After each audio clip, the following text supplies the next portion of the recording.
Namaste. This is David Hawthorne at astroview.com. Today is the 21st of May, 2018. The following is the Vedic Astrology reading for Prince Harry, Duke of Sussex, based on the 15th of September, 1984, at 4:20 p.m. in Paddington, England.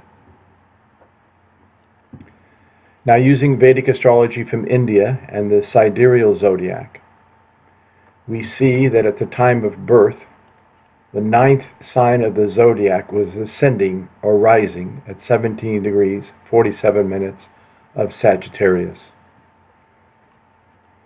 This is known as Danu Lagna, Sagittarius rising sign. We do read the chart from the ascendant or rising sign because this changes about every 2 hours of the day. So it's much more specific to the individual than the sun, which sits in one sign for 30 days, or the moon that sits in one sign for 2.5 days. The ascendant represents a person's name, fame, health, appearance, personality, reputation, and longevity of life. We are using the sidereal zodiac used in Vedic astrology. We are not using the tropical zodiac used by Western astrologers. So just subtract 23 degrees from the Western chart and you will arrive at the Vedic astrology chart.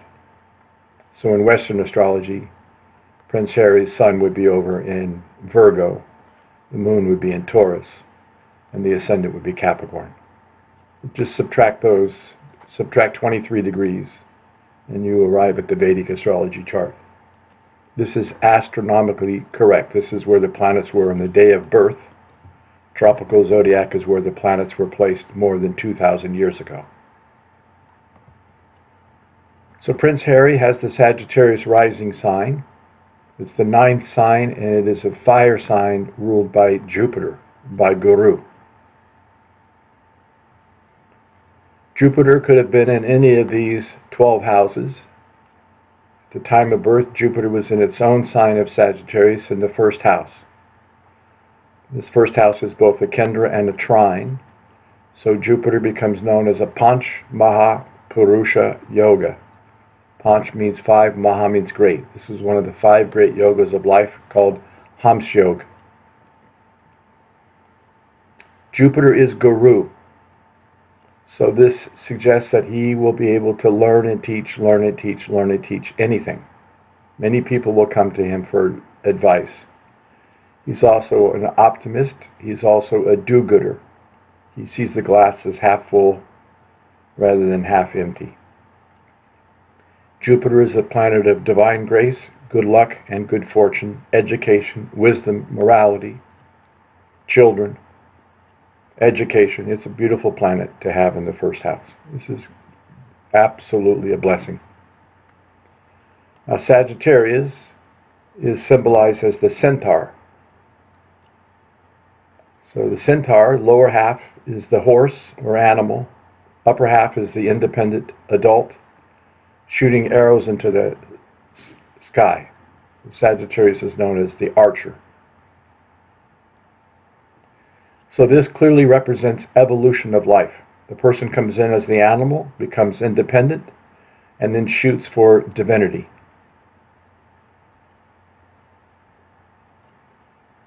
It's very important for Sagittarius rising sign person to have some target. When they have a target, they always hit the target. So when they're in a very creative mode, they should sit down and make a list of their projects and goals and things they want to accomplish. Otherwise, they just shoot arrows aimlessly. And Sagittarius should keep back some 10 or 20% of their energy back for themselves rather than giving themselves completely away to others. Sage Parashar says when Jupiter's in the first house in its own sign, it removes the chance for dreaded diseases, grave mishaps and misfortunes. It keeps the person on a very spiritual path. Second house, 10 sign Capricorn. Third house, 11 sign Aquarius. Fourth house, 12 sign Pisces. Fifth house, first sign Aries. This is Chandra and Mish, moon in Aries. Moon in the fifth house of mind gives royal thinking. Moon is a royal planet.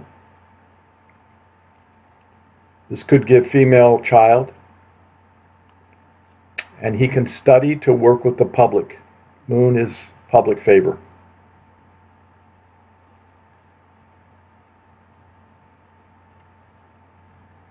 Moon is in Aries, which is also what we call a Pitta sign. Sagittarius is Pitta, which is fire. Moon is in Aries, which is fire. And Sun is in Leo, which is fire. So this is called Pitta, fire, heat, action, energy, courage.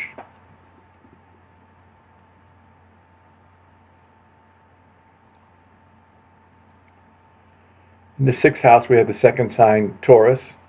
This is Rahu, the northern node of the moon, exalted in Taurus in the sixth house. In the seventh house, we have the third sign, Gemini, or Matun. Eighth house, fourth sign, Cancer. Ninth house, fifth sign, Leo. So Surya and Bud, Sun and Mercury in Leo. Sun is in its own sign of Leo, which is absolutely a blessing. Sun is father. It's in the house of Guru, in the house of good fortune, divine grace. Sun is a royal planet. It's the king of the planetary cabinet. So father has the potential to be king. Mercury, which is the prince, is also in the ninth house of father. So a royal prince for a father. This is also the house of Dharma, what we came to do this lifetime to uphold our evolution. So Sun in Sagittarius, Sun in Leo in the ninth house says that Prince Harry's Dharma is connected with leadership in royal family as a messenger, as a prince. So this is royal messenger. So he can do some writing, language, literature, communications, intellectual property. In the 10th house, we have the sixth sign Virgo. This is Shukra and Kanya, Venus in Virgo. Venus in the 10th house of career and professional life gives a wife who is involved in professional life.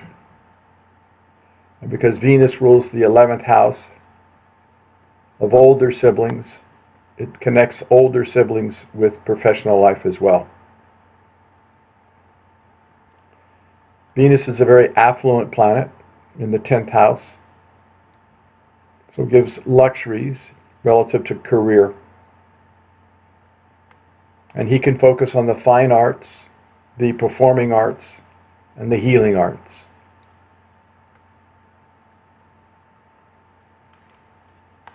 Eleventh house, seventh sign, Libra.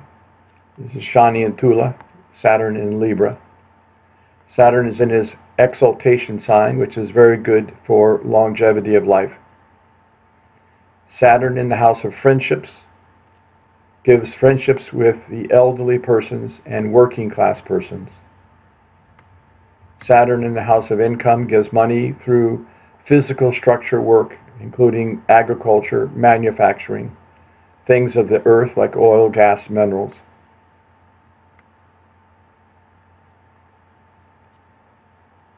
This is a good position for Saturn. It brings income through his own self-efforts, his own self-initiatives, even entrepreneurial ventures, as Saturn rules his third house and is placed in the 11th house.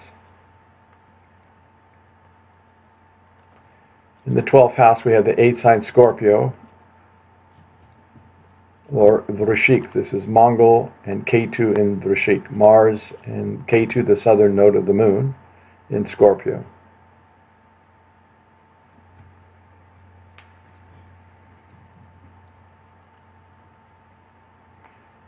Ketu is exalted. Ketu is known as Moksha Karaka, significator for spiritual advancement and enlightenment.